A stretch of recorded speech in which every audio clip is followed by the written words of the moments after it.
듣다 보면 내공이 쌓이는 방송 2시간 철학의 돌풀입니다. 진희입니다. 네, 저희는 요한네스 힐슈베르거의 서양 철학사 상권 고대와 중세 읽고 있고요. 제2편 중세 철학의 제2장 스콜라 철학, 제3절 후기 스콜라 학파를 이번 시간에 공부해 보도록 하겠습니다. 712쪽이고요. 옥함, 오늘은 옥함만 하면 끝이 나네요. 바로 서론, 서문을 읽어보도록 하겠습니다. 예. 후기 스콜라 철학은 몰락의 시기에 해당된다. 고들 한다. 14, 15세기는 아무런 창조적인 것도 해내지 못하고 심각한 문제들을 장난감으로 삼았으며 지연 말단적인 것들만 다뤘다고들 한다. 보통 이런 견해가 일반적인 것 같아요. 후기 스콜라 철학에 대해서. 몰락의 시기다. 어. 우리들이 고려해야만 할 것은 이 시대에 관한 연구가 이제 겨우 시작되었을 뿐이라는 사실이다. 근데 이게 이제 겨우 시작된 게 1950년대 기준으로 시작된 거고요. 70년이 흘렀습니다. 그럼 이제 시작 단계는 넘어서지 않았을까? 그럼 지금에는 연구 성과가 많이 축적됐겠죠. 이런 부분들이 이 책이 좀 오래돼서 그럼 과연 스콜라파 중세 철학을 지금 시대는 어떻게 볼지 되게 궁금하긴 해요. 네, 어. 저도 그래서 이 부분에 좀 보강을 하려고 예. 최근에 있는 오컴의 평가를 아 봤는데요. 예예예. 네, 이때 당시로부터 해서 얼마만큼 진전됐는지까지는 잘 모르겠지만 분명히 오컴이 중세 철학 안에서도 중요한 학자였고, 자신의 업적에 비해서 되게 저평가된 사람이다라는 게 학설인 것 같습니다. 아 그렇군요. 좋습니다. 계속 보면은 이 두 세기를 미래에는 종전보다 더 긍정적으로 평가하는 방향으로 기운이 무르익어가고 있다. 이렇게 얘기하고요. 이 시기에 철학적 과제를 몇 가지 인제 hirschberger가 뽑으시는데 직관적인 인식에 관한 문제, 이와 관련하여 개별화의 원리, 신 안에 있는 이데아의 근거, 수학과 형식 논리학의 의미 등등은 매우 중요한 문제들이다. 이게 뭔 소린가 인제 그러실 텐데 일단 요런 과제가 있다. 중요한 문제들이라고 하고요. 이 시기에 처음과 끝에 두 인물을 내세우는데 한 사람이 윌리엄 오캄, 오늘 할 이분이고, 그리고 또 다른 사람이 니콜라우스 쿠사누스인데 이분을 다음 시간에 다룰 거예요. 자, 인제 오캄을 들어가 보도록 하겠습니다.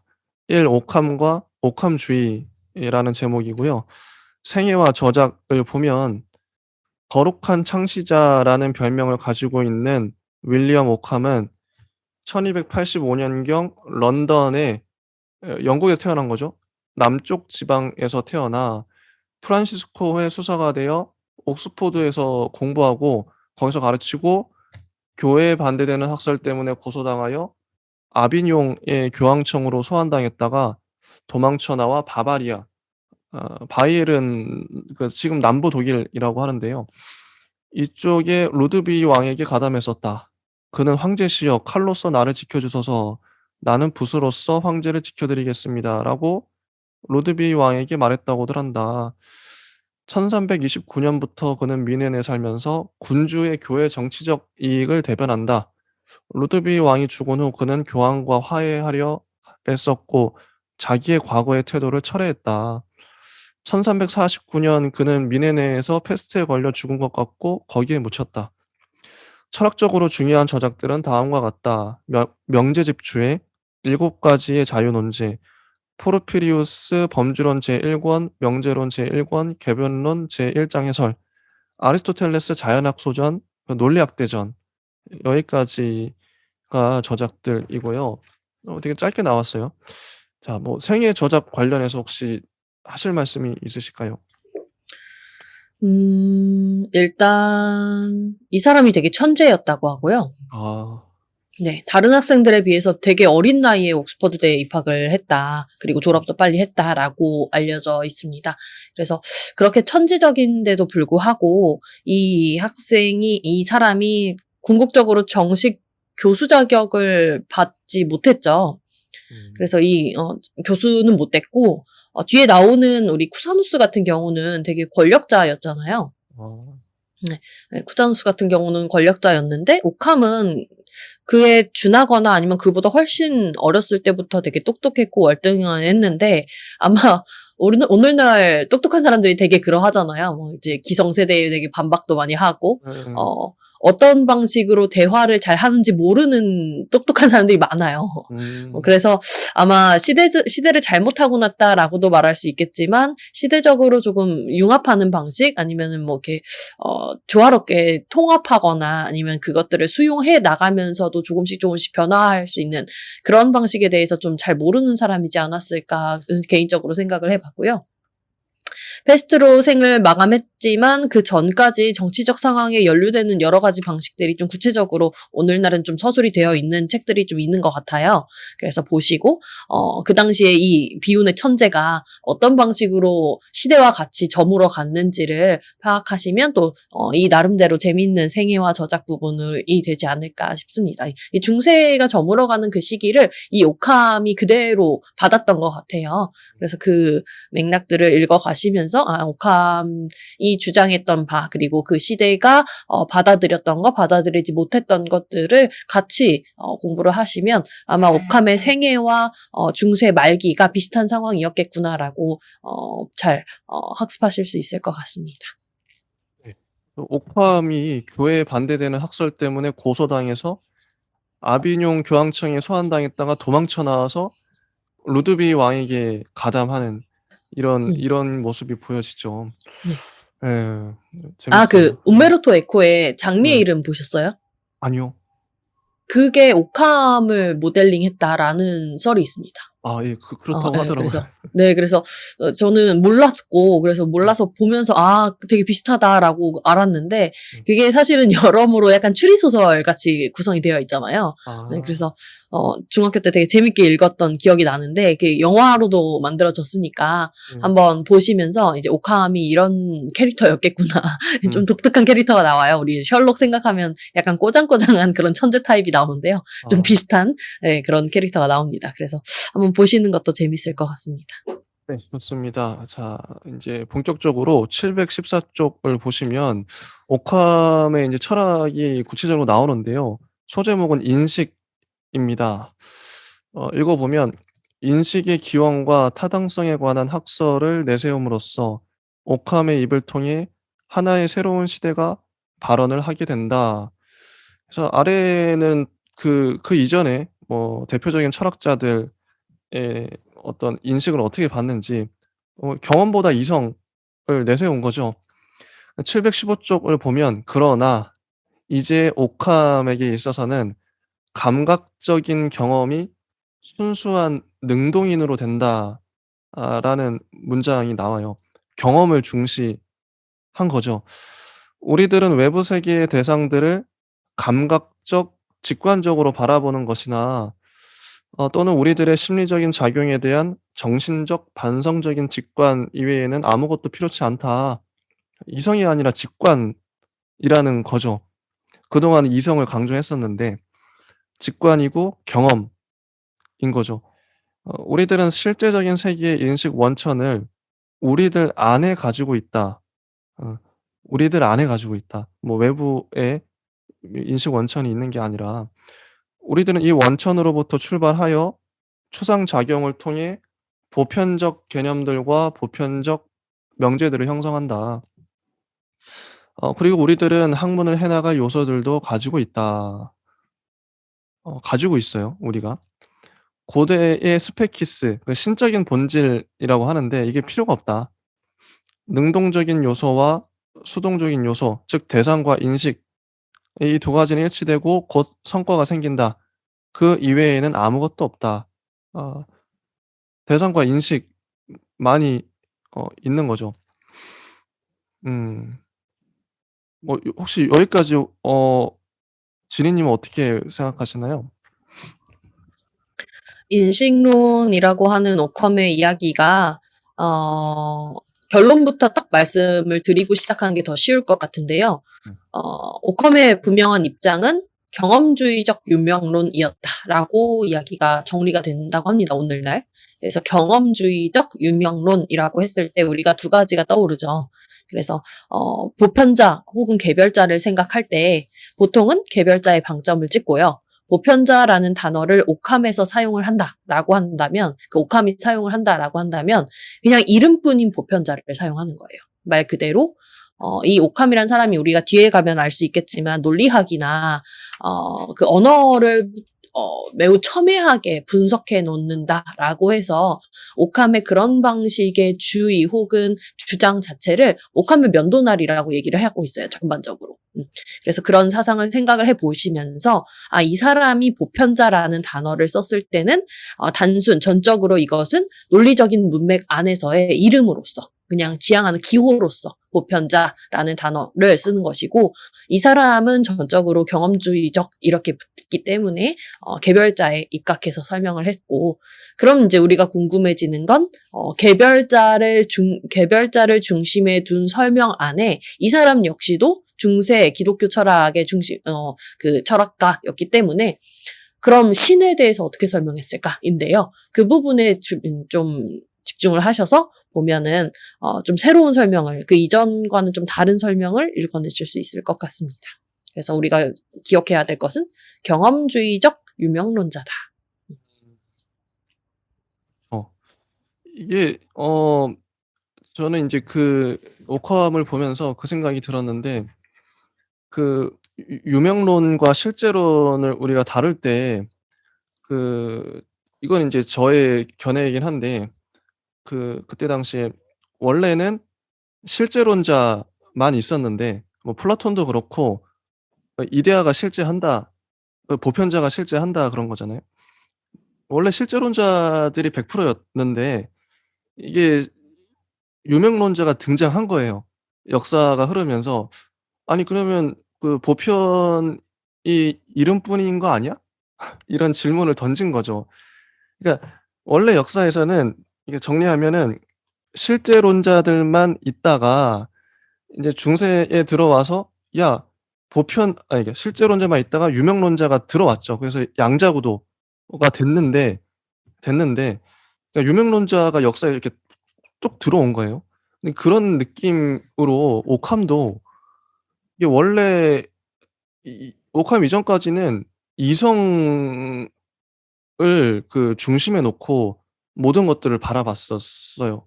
근데 오캄이 강조하는 게 뭐냐면, 이 715 쪽에도 보면 맨 위에 감각적인 경험이 순수한 능동인으로 돼 버린 거예요. 이성만 강조하던 철학자들이 있었는데, 오캄에 와서야 드디어 야 이성이 아니라 경험, 이성이 아니라 직관, 어 그리고 우리들 안에 그걸 가지고 있대. 이런 얘기를 하는 거죠. 되게 새롭죠. 그 이전 사람들하고는 완전 좀 차별화된 얘기를 하고 있는 거죠. 그러니까 아까 인제 보편론자들, 그 실제론자들만 있었는데 유명론자들이 튀어나온 것처럼 이성만 주장하던 사람들이 있었는데 경험, 직관, 이게 오캄이 얘기해 버리니까 오캄의 공헌이 그런 게 아닐까. 예, 저는 요번에 읽으면서 고런 생각을 했고요. 조금 더 보태자면 음. 유명론자들과 실제론자들이라고 한다면 어느 시대 때나 다 있긴 있었을 것 같아요. 보편이 먼저냐 실제가 먼저냐. 근데 특별히 우리가 오캄을 읽으면서 오캄이 유명론자다라고 할 때는 그럼 오캄의 유명론은 뭐가 특별한지가 중요한 거잖아요. 그래서 오캄이 주장하는 유명론은 실제 현실에서는 개별자만 존재한다라고 전제를 합니다. 그래서 그 부분이 중요하고요. 맞아요, 그래서 맞아요. 이제 뭐 유명론자나 실제론자를 구분하는 제일 큰 방식이 그 이전에 이제 보편에 대해서 얘기를 할 때 모든 개별자 속에는 신이 있어, 보편자가 있어 라고 이제 주장하는 방식으로 실제론자들이 그에 대해서 논리를 펼치고 있었죠. 근데 오캄 같은 경우는 그런 것을 철저하게 배제합니다. 그래서 도대체 어디 있는데 이렇게 얘기를 하면서 우리가 살고 있는 이 실제 현실 안에서는 철저하게 개별자만 존재한다라고 주장해서 이제 이게 듣기만 해도 오늘날 듣기만 해도 종교가 있는 사람들이 다 기분 나빠할 만한 소리잖아요. 그래서 이 당시에 그러한 내용으로 이제 좀 많은 수 질타를 받았던 것 같고 그 부분에 있어서 또 오캄이 천재적이었기 때문에 이 부분에서의 주장 역시도 되게 똑똑하게 잘 했겠죠. 그래서 아마 처단하는 방법밖에는 그 당시에는 없지 않았을까 이런 생각을 해봅니다. 그래서 자 715쪽 아래 문단이 그 내용이 오캄은 아까 스페키스 신적인 본질 그리고 공통 본성 사물들을 앞서거나 사물들 안에 있는 일체 보편적인 것 보편을 거부하는 거죠. 보편자는 일종의 생각되어진 것이고 존재론적 의미는 없다. 보편자는 오직 영혼 안에만 있고 따라서 사물 안에는 없다라고 주장을 해요. 자, 보편자는 영혼 안에만 있고 사물 안에는 없어요. 오컴의 입장은. 그럼 보편자는 영혼 안에서는 어떤 것으로서 존재하고 있을까? 오컴은 이 보편자를 그것을 통해 우리들이 어떤 것을 특징 지우고 또 그렇게 확증하는 기호, 요 의미 내용이라고 생각했다. 기호로서의 보편자는 항상 어떤 편의적인 것이며 일종의 허구다. 이 기호는 우리들이 지정된 것을 부르는 이름에 지나지 않는다. 오캄은 유명론자인가? 그는 회의적이었고 보편 개념이 선인들이 기대했던 대로 사물의 깊은 곳을 비춰주고 내적인 본성을 그대로 나타낼 수 있는 것인지 하는 것에 대해서 의문을 품었다. 어, 이런 그 보편을 아는 것 이런 걸 할 수 있는 자는 신밖에 없다. 인간에겐 거부되고 있다. 인간은 기호를 가지고 있을 뿐이다. 사실 이 기호는 그 무엇을 뜻하기는 하나 이 기호 안에서 능동이성이 사물의 내적인 모습을 산출해내는 게 아니다. 보편자는 산출되는 게 아니라 일종의 허구에 지나지 않는 추상작용을 통해 생겨난다. 뭐 정리하면 보편자를 거부하고요. 보편자는 기호고 의미 내용이고 편의적인 거고 허구고 이름에 지나지 않고 뭐 이런 거죠. 예. 추상작용이고 뭐 이렇게 정리해서 유명론자 라고 할 수 있는데 바로 아래에 이런 말이 있어요. 오늘날에 있어서는 오캄을 단순한 유명론자라고만 일컬을 수가 없다. 첫째로 그도 하나의 객관적인 진리를 인식하려고 하고 있으며 둘째로 실체의 범주와 질의 범주가 초월적이라는 것을 인정하고 있기 때문이다. 그러나 그는 다른 범주들 특히 양과 관계에 대해서는 선험적 즉 주관적인 존재밖에 인정하지 않는다. 이게 좀 어려운데 어쨌든 객관적 진리를 인식을 하려고는 했다는 거죠. 그리고 그 실체의 범주와 질의 범주는 초월적인데 양과 관계는 주관적이다. 라고 주장을 해요. 공간과 시간은 양에 속하기 때문에 위와 같은 생각은 근대의 주관주의를 준비하는 것으로 된다. 이런 말이 나오죠. 이게 라이프니츠에게도 영향을 미치고 뭐 칸트에게도 영향을 미치고 선험적 주관이요. 그래서 인식의 한계를 좁게 긋고 있다. 오컴은. 그래서 이런 회의가 근대의 영국인들에게도 영향을 미쳤어요.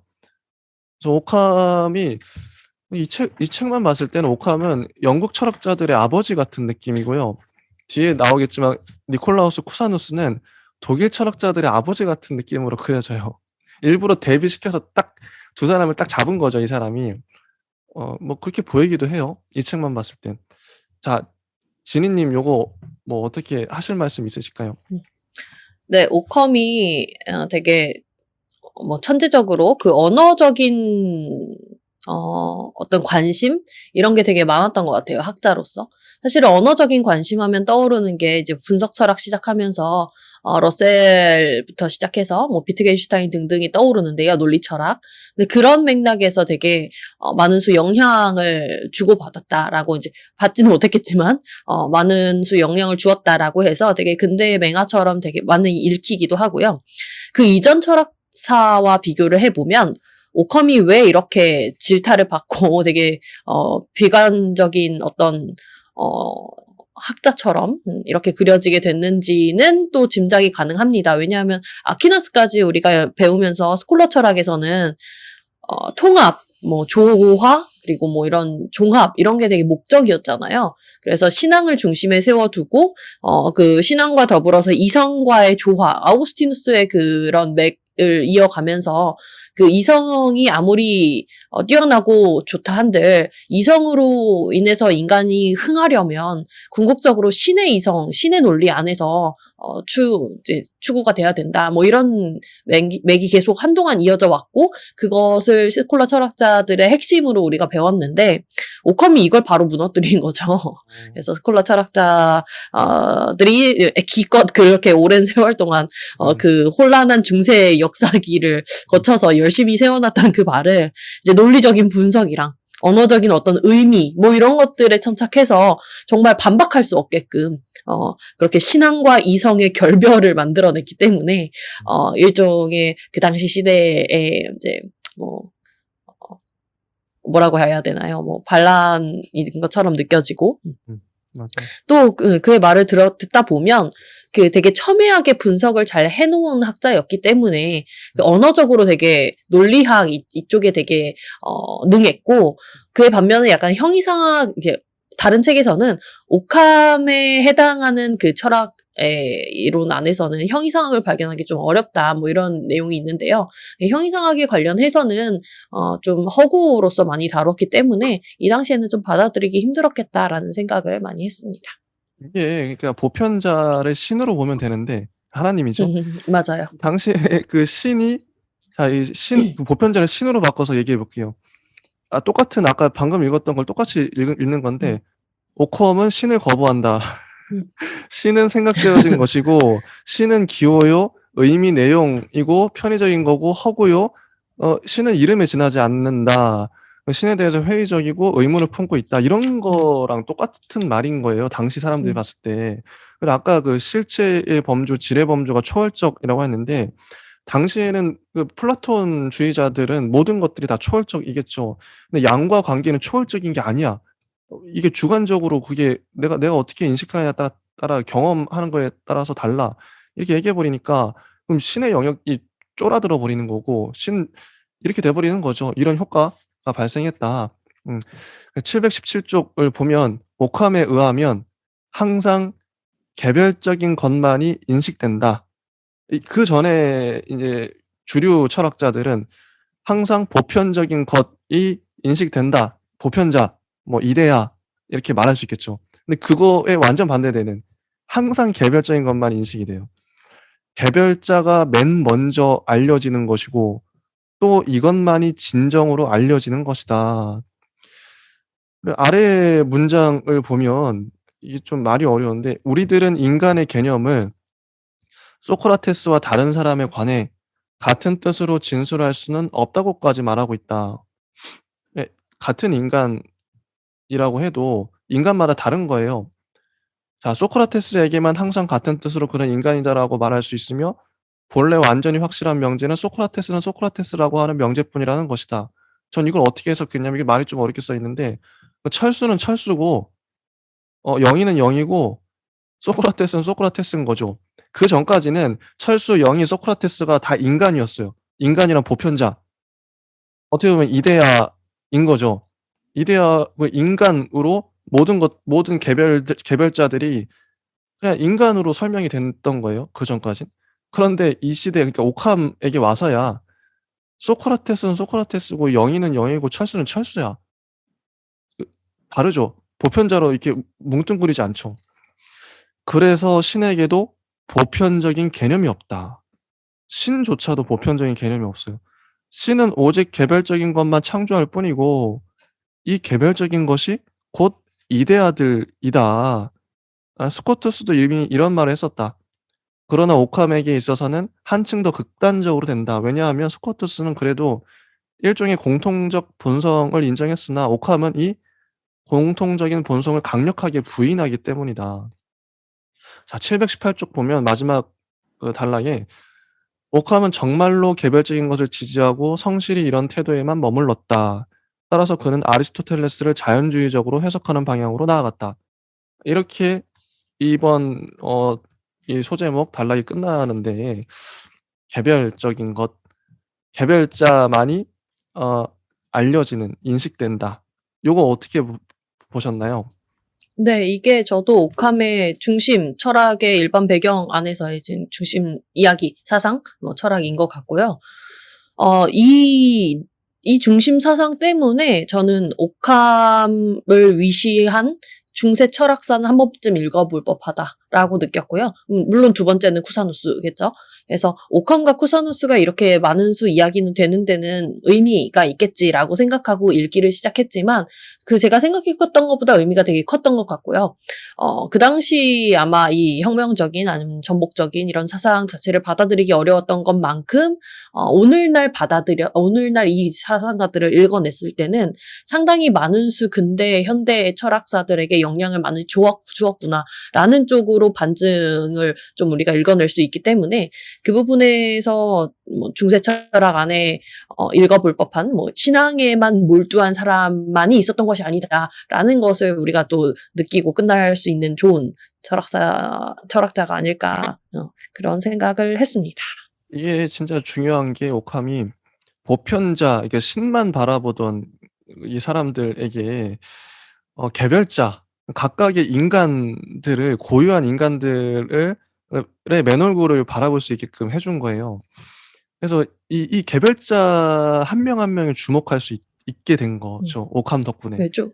그렇죠. 좀 더 쉽게 말하면 신앙과 이성의 결별이라고 아까 말씀을 드렸는데 음. 신앙은 신의 영역이고요. 이성은 인간의 영역이고 그 음. 두 가지가 결별했다는 것은 중세 철학의 해체입니다. 음. 중세 철학의 해체가 여기서부터 시작이 됐거나 아니면 그런 맥락에서 여기서 정점을 찍었거나라는 것을 분명히 느낄 수 있고 이것을 조금 더 극단적으로 바라봄으로 얘기를 하면 우리가 그동안은 신의 관점에서 인간을 바라봤다면 이제는 인간의 눈으로 신을 바라보는 그리고 음. 이것이 바로 이제 유명론으로서 신을 우리가 규정하고 있구나 이런 식의 흐름까지도 갈 수 있었구나라는 것을 읽어보신다면 이제 오컴으로 인해서 중세 철학의 음. 해체가 시작되거나 정점에 이왔구나라는 것을 더 느낄 수 있을 것 같습니다.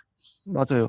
근데 뭐 한 걸음 더 나아가서 지금 인제 우리는 현대에 살고 있는데 음, 현대에도 만약에 오캄이 등장을 한다면 음, 우리가 빠져 있는 어떤 게 있을 거예요. 중세에는 보편자를 넘어서서 개별자를 바라보는 게 어떤 그 시대를 초월하게 해 줬다면 지금도 뭔가 있겠죠. 우리가 공통적으로 모두가 인정하는 어떤 이데올로기랄까? 있을 텐데 그건 한번 그 시청자나 청취자님들이 한번 생각해 보세요. '내가 빠져 있는 고정관념은 무엇일까?' 있겠죠. 그걸 넘어서면 제가 봤을 때는 그거 같아요. 인간 중심주의.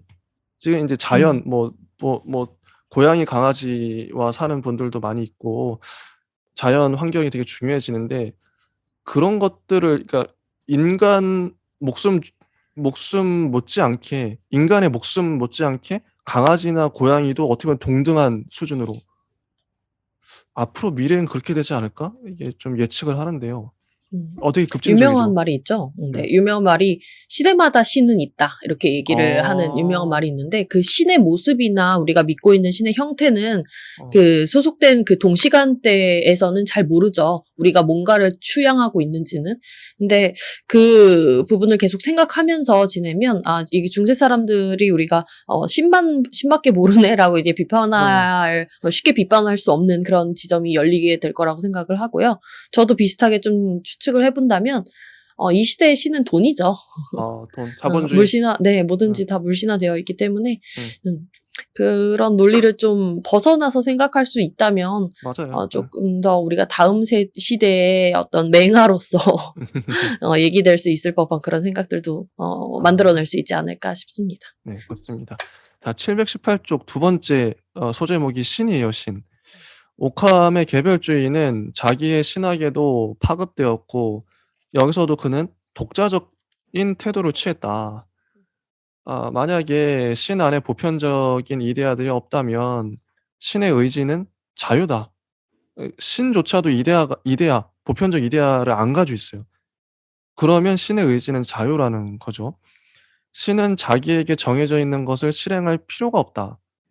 신은 전능을 가지고서 스스로를 전개시켜 나갈 수 있다. 물론 신의 전능한 의지는 마음대로 하는 의지는 아니다. 근데 이 앞으로 인제 제가 읽어 나갈 문장들을 보면 가만히 보면 신을 제한하는 말들을 많이 해요. 맞아요. 자 가정이 포함되어 있죠. 예. 자 음. 신에게도 역시 모순율은 타당하며 음. 따라서 신도 내적으로 무의미한 것은 할 수 없기 때문에 신의 의지가 자의는 아니라는 것이다. 음. 가만히 생각해 보면 진짜 맞는 말인 게 신도 악을 행할 수는 없어요. 음. 아니 신이니까. 아니 신이면 어떻게 악한 짓을 하겠어? 신도 전능하진 않아요, 이런 면에선. 신도 무의미한 짓은 할 수가 없어. 모든 건 다 의미가 있어야 되는 거죠. 음. 신이니까. 음. 신이라며 그러나 이런 것을 제외하고는 신의 권능은 절대적인 것이다. 여기서 중요한 것은 이런 것을 제외하고는 음. 여기 단서가 붙죠. 신의 권능은 절대적이다. 즉 이 제한이 란 신이 특정한 질서를 한번 실제로 만들어냄으로써 자기 자신이 만들어낸 제한이다. 신이 세계를 만들었잖아요. 그럼으로써 신도 이 제한에 속박되어 있어요. 음. 당연히 그래서 예수님도 딱 이 땅에 왔을 때 인간의 몸으로 왔잖아요. 이게 제한이죠. 음. 스스로 제한돼 버린 거죠. 물론 신은 다른 질서를 제정할 수도 있었겠죠. 하지만 이렇게 왔다. 그의 머리에는 실제적인 계시와 이 계시가 내린 계명으로 가득 차 있었다. 어 그래서 중세의 사람인 거죠. 앞서간 자기보다 앞서간 사람들이 이성적 필연성이라고 일컬은 모든 것들을 그대로 인정하진 않았다. 이런 예로서 해당되는 것은 자연 법칙 전체다. 이렇게 이성을 믿는 합리주의는 배척되어야 할 바일 것이며 그 대신 신의 의지와 은총을 실제적으로 계시해 주는 신앙이 한층 더 전면적으로 다가서지 않으면 안 된다. 어쨌든 오캄도 어 신을 믿었죠. 그 신앙을 앞세웠고 이렇습니다. 자 요거 어떻게 보셨나요? 저는 '신을 제안했다.' 이게 되게 좀 그때 당시에도 충격이었고 어 그랬던 것 같아요. 네, 맞아요. 지금 아마 신에 대한 챕터가 719, 720 페이지 초반까지 나와 있는 걸로 되어 있는데요. 여기에 나와 있는 주요 원리들이 몇 가지가 있죠. 하나, 둘, 셋, 넷, 네 가지 정도로 정리가 되어 있는데 네. 4-5 가지 정도로 정리가 또 따로 된다고 합니다. 지금 읽은 부분이 다른 책에는 어떻게 되어 있냐면 음. 모순을 포함하지 않는다면 신에게는 모든 것이 가능하다. 음. 이게 제1 원리이고요. 예. 이제 방금 두 번째 읽으신 그 맥락이 이제 신도 이 제한에 속박되어 있다라는 이 맥락일 텐데요. 좀 섞여 있는지 보고, 근데 비슷비슷해요.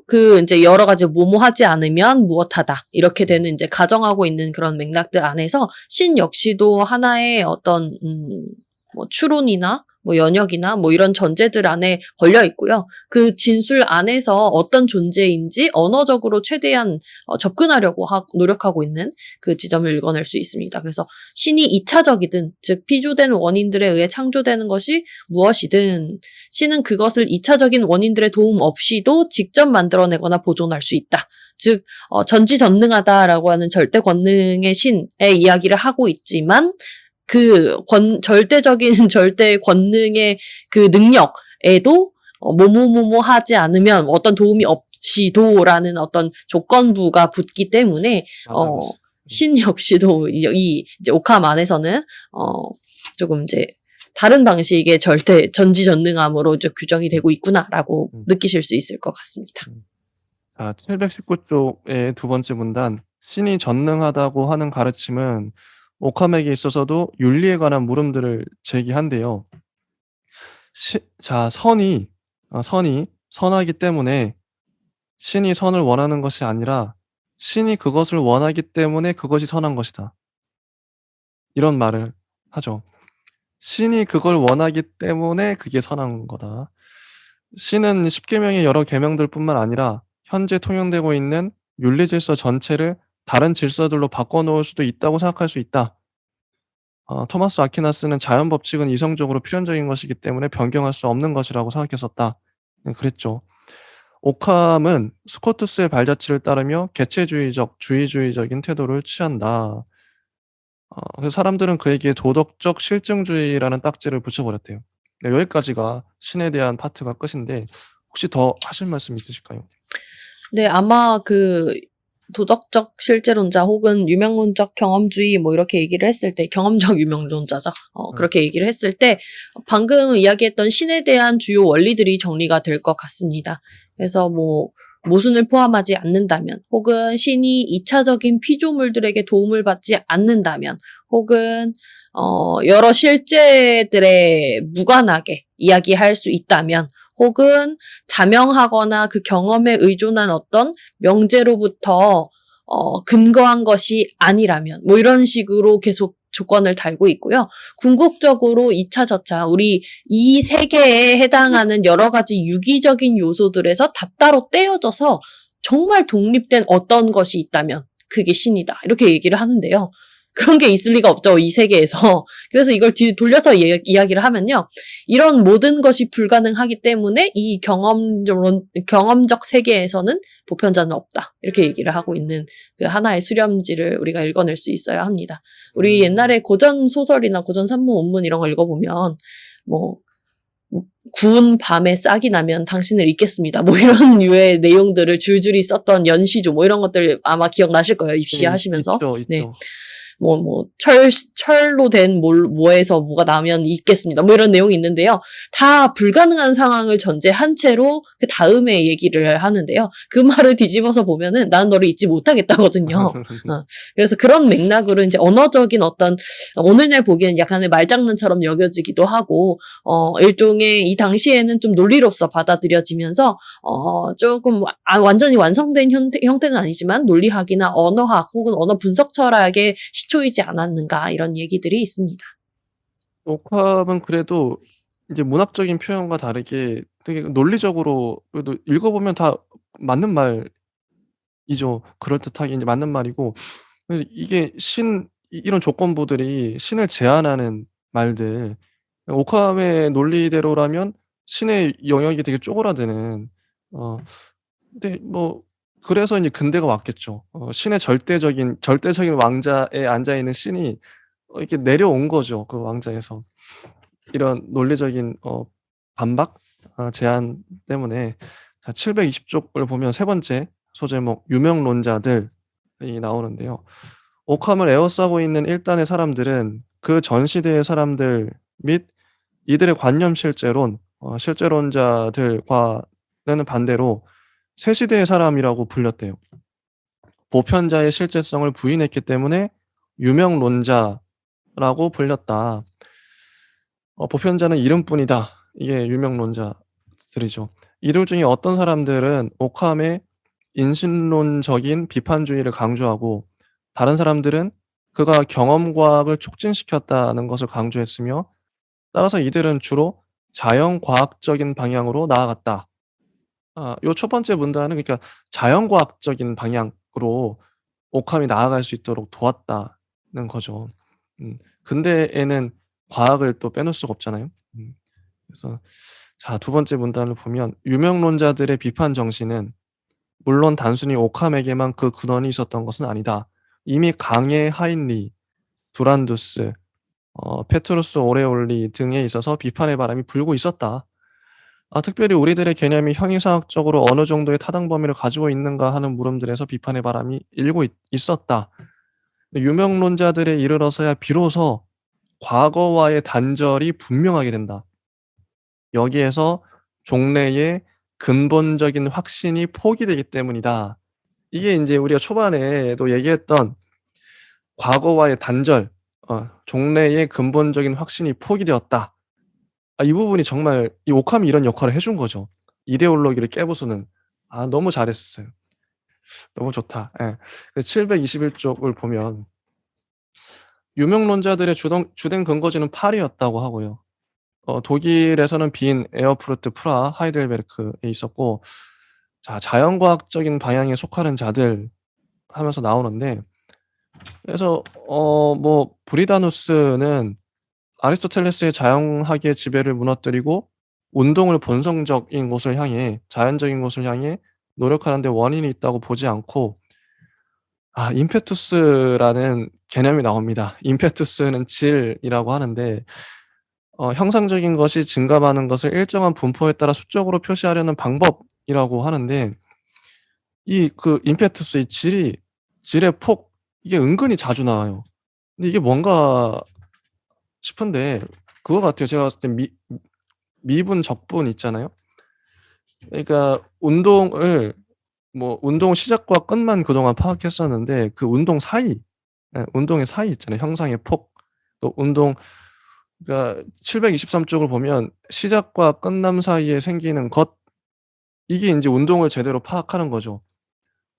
그래서 이제 흐름을 파악한 거죠. 운동은 양의 범주에 드디어 속하게 됐고 드디어 인제 자연 과학이 도래하게 되는 거죠. 이런 것 때문에. 그래서 임페투스가 중요한 거죠.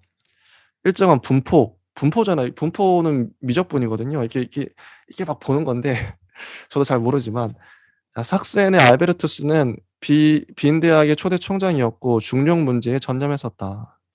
과학자 같아요. 음. 오레메 니콜라우스는 질의 폭에 관한 과학 또는 수학으로서 질의 폭에 관한 저작 형태의 창시자로 된다. 이게 방금 말했던 그거고요.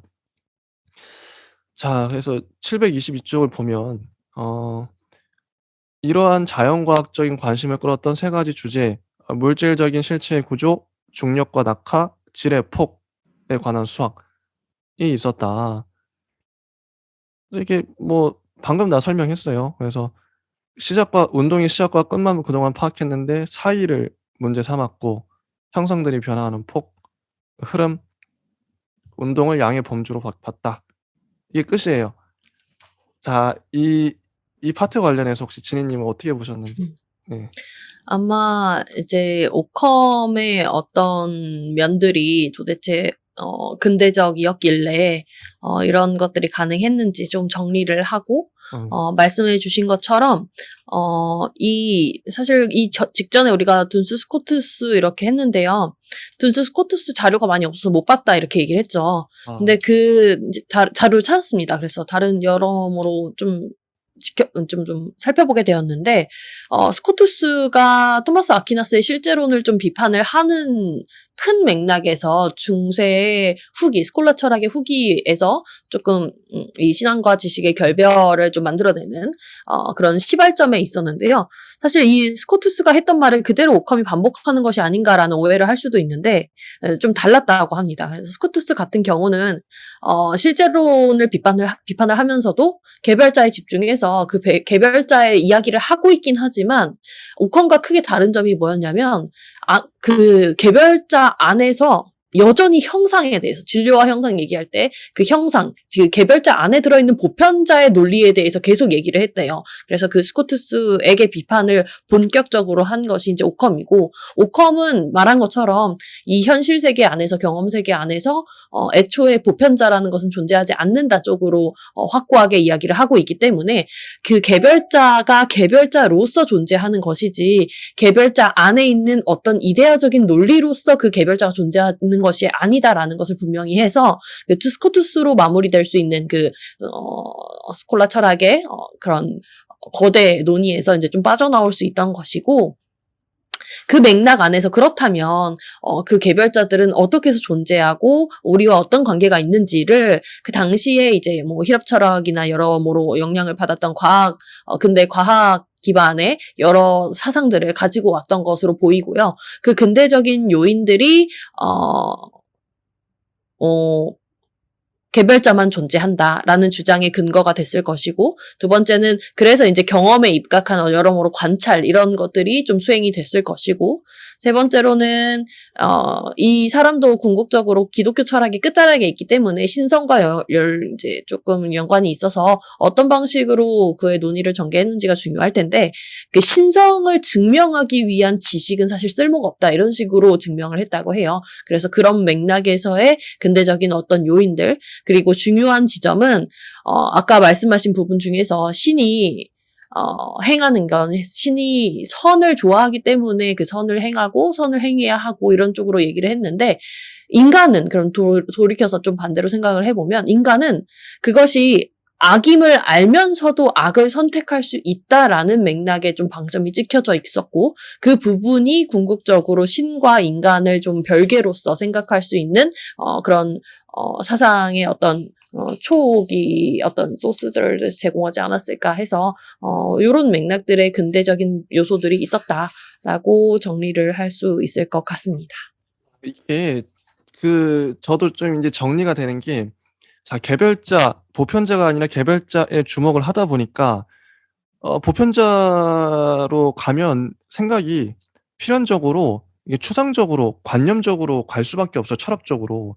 당연히 보편은 그러니까 철수, 영희, 소크라테스에 주목하는 게 아니라 인간을 생각하잖아요. 그 인간을 생각하다 인간 뭐 신 이게 인제 보편으로 나아가는 건데 이게 이데아죠, 이데아 말 그대로 플라톤의.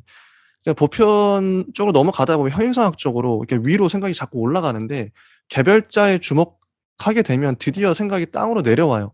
자 철수, 개별적인 그 인간들 한 명 한 명의 그 차이에 주목하게 되고 그래서 경험이 중요하죠.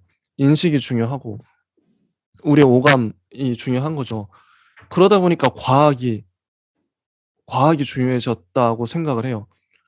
보편자에 주목하게 되면 철학이 당연히 철학이 주류가 될 수밖에 없고 개별자에 주목하게 되면 과학이 주류로 되지 않나. 요런 사고 때문에 필연적으로 요런 생각이 갑자기 드네요. 음. 그리고 오카미 아니었으면 과학의 시대 그러니까 근대에도 좀 늦게 도래하지 않았을까 이런 생각도 들 정도로 정말 중요한 역할을 해 주지 않았나. 그리고 또 궁금한 게요. 이 책에는 안 나오는데 오카메 면도날이라는 되게 유명해요 이게. 혹시 지니 님 오카메 면도날에 대해서 설명해 주실 수 있을까요? 근데 어디서 오컴의 면도날이라는 용어가 유래했다라는 건 찾지는 못했는데요. 네. 이 사람이 근대 합리주의자적 어떤 태도의 경향을 매우 다수 가지고 있었고, 되게 정교한 논리 탐구에서 비롯된 오컴의 면도날, 요 정도만 찾았습니다. 그래서 이 힐시베르거의 책에는 실려있지는 않지만 다른 책에 존재하는 매우 오컴에게 많은 수 범위를 차지하는 내용이 사실상 그 논리학이에요. 논리학과 아. 언어 논리학. 그래서 아. 언어 논리학이 어떤 방식으로까지 첨예하게 되어 있냐면 이름어라고 하는 뭐 기호들의 작동의 양식과 뭐 명사와 독이어와 공이어 뭐 이런 식으로 그 개념어에 대해서 되게 첨예하게 구분을 하려고 노력했던 그 모습들을 볼 수가 있고요. 그래서 면도날이 하나의 뭐 비유적 표현이지 않을까 요 정도로 짐작을 합니다. 이분이 논리학적으로도 탁월하셨군요.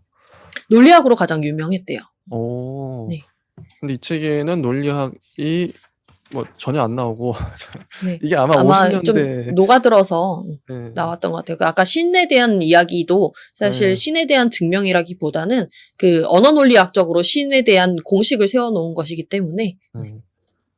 그래서 인제 뭐 너무 많은 사람들 다루다 보니까 이게 또 오래된 책이기도 하고 해서 뭐 오캅을 이것만으로 다 알 수 없겠죠, 이 책만으로. 다른 책도 또 인제 교차해서 봐야 되고 그런 것 같습니다. 혹시 더 하실 말씀 있으실까요? 자 오캅을 정리를 한번 해 보죠. 자 윌리엄 오캅은 어떤 사람이었다. 음. 지니님 어떻게 보시나요? 중세 철학의 해체를 가지고 온 사람이었고 아. 말씀드린 것처럼 근대적인 여러모로의 여러 요소들을 가지고 있었고 또 중요한 것은 언어 논리학적으로 매우 첨예한 음. 그리고 천재적인 음. 사람이었다라고 정리를 할 수 있겠습니다. 그럼 덧붙이면은 이 오캅은 영국 철학의 아버지. 자 니콜라우스 쿠사누스는 독일 철학의 아버지인 것 같아요. 요 책만 hirschberger의 논리를 따르자면. 근데 영국 철학의 경향성이 이후에도 보겠지만 띄하고 로크 나오는데 이분들이 경험 얘기를 그렇게 강조를 하십니다. 근데 이 오캅도 경험을 강조하죠. 개별자 경험. 뭐 근데 이 오캄의 영향을 받지 않았나. 예. 오캄도 영국인이에요. 좀 요 정도 이후에 인제 또 흉 로코 이렇게 다루면서 또 얘기하겠지만 영국이 경험적인 그 경험을 강조하는 경향성이 강하거든요, 철학이. 요 정도로 하고 끝내도록 하겠습니다. 예. 감사합니다. 감사합니다.